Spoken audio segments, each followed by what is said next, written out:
Hello,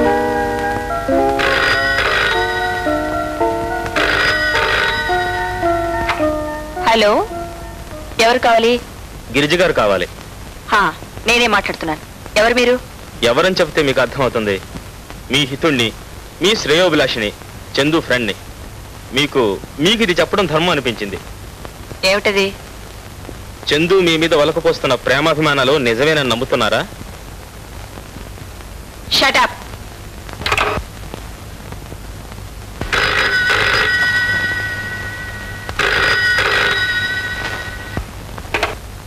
hello.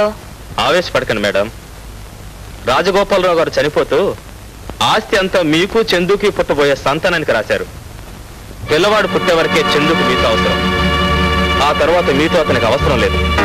పైగా మీరు బతికి ఉంటే అతనికి ఆస్తి మీద పెత్తనం రాదు. వీలునామాలో అలా వ్రాసి ఉంది.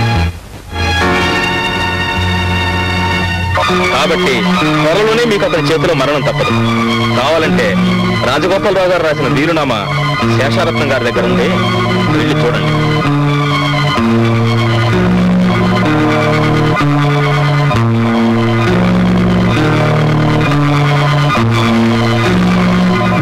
తాతయ్య గారు విలువ రాశారని, ఆ ఆస్తి నాకు ఆయనకి కలిగే సంతానానికి సంక్రమిస్తుందని వారు చెప్పారు. నిజమేనా?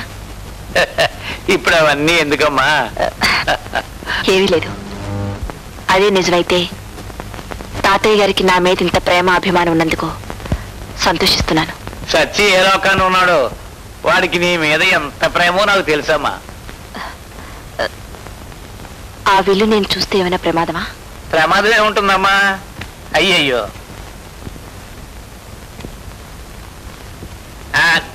నేనే తెచ్చిద్దాం అనుకుంటూ మర్చిపోతున్నాను. ఇదిగో.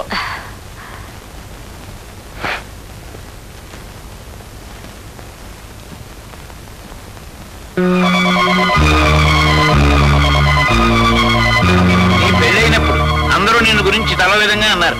అంటే మీ తాతయ్య అన్నారు, నీకు తెలియదు చందుకి గిరిజయే తగిన భార్య అని. ఈ విల్లు గురించి ఇంకెవరికైనా తెలుసా? నాకు చందుకు తప్ప ఇంకెవరికి తెలియదు.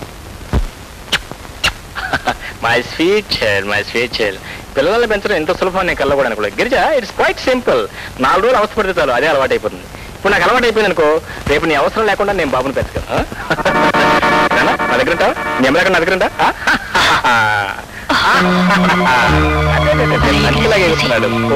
నా బిడ్డని కింద పడేసి చంపేయాలని ప్లాన్ అయి ఉంటుంది.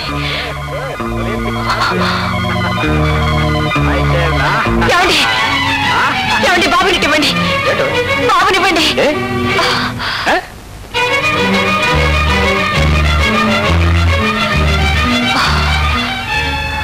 ఇక ఇంట్లో ఉంటే బాబుకి నాకు ప్రమాదం.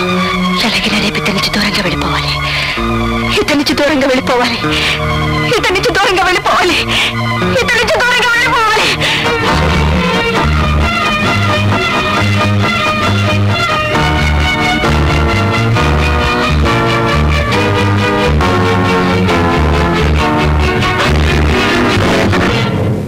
ఏమిటిది? ఎక్కడ ప్రయాణం? లక్ష్మికి సుస్థిగా ఉందట. అందుకని పసిబిడ్డ తీసుకుని ఒంటరిగా ట్రైన్లో ప్రయాణం చేస్తావా? ఏమక్కర్లేదు, రేపు మన కార్లో పంపిస్తాను.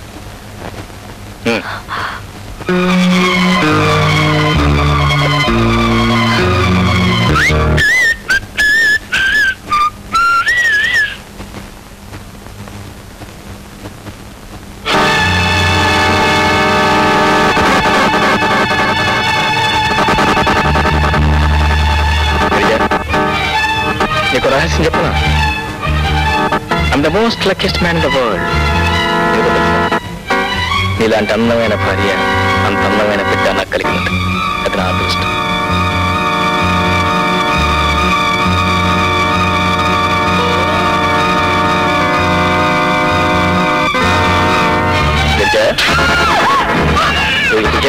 ఏమిటంగారు అదే చెప్పండి. ఏమిటి అవతారం? చెమట ఏమిటి? నీకేం పిచ్చిపట్టలేదు కదా? గిరిజ, గిరిజ, ఏమిటో పరిచయాను? సరే, శాయన్ నా పెళ్ళికి వెళ్ళాను కదా. నాకు కూడా క్లబ్లో యానివర్సరీ ఫంక్షన్ ఒకటి ఉంది. బహుశా నేను రావడానికి కూడా లేట్ కావచ్చు. ఇంట్లో పనాలు ఎవరు లేరు, తలుపుని గళ్ళు వేసుకుని జాగ్రత్తకున్నావు. ఓకే వస్తా. మర్చిపోవద్దు, తలుపుని గళ్ళు జాగ్రత్తగా వేసుకో. రైట్.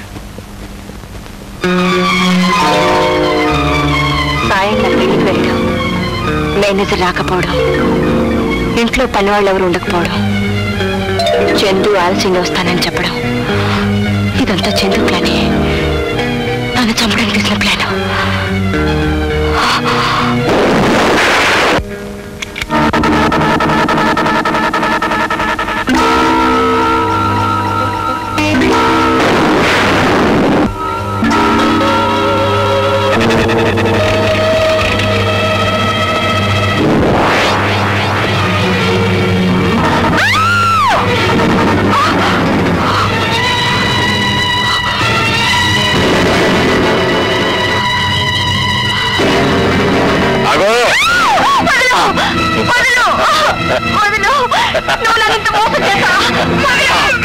నిన్ను నీ బిడ్డలో చంపకుండా వదిలిపెట్టను, నీ ఇద్దరిని చంపకుండా వదిలిపెట్టను.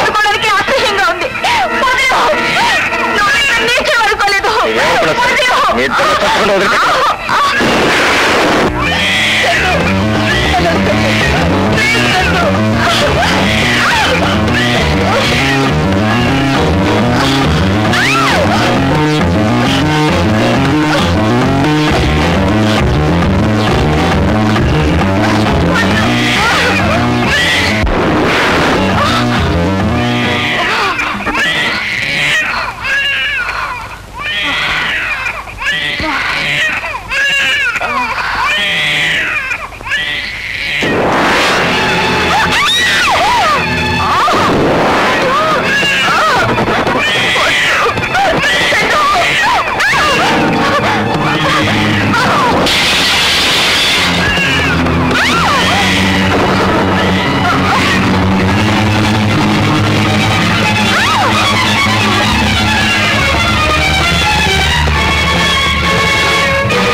మా భార్య బిడ్డలు ఎందుకు తప్పాలని ప్రయత్నం చేశావు?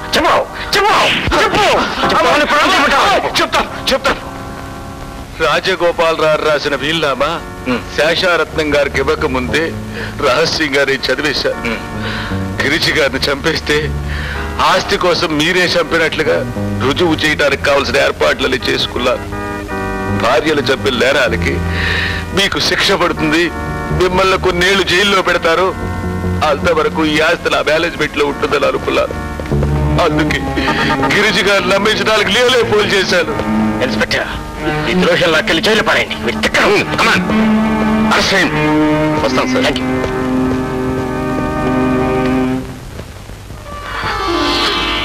గిరిజ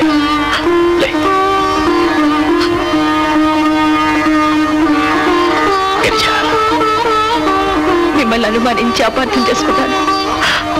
నన్ను క్షమించండి. ఎప్పటికైనా నువ్వు నన్ను అర్థం చేసుకున్నావు, నాకంతే చాలు. ఏమండి,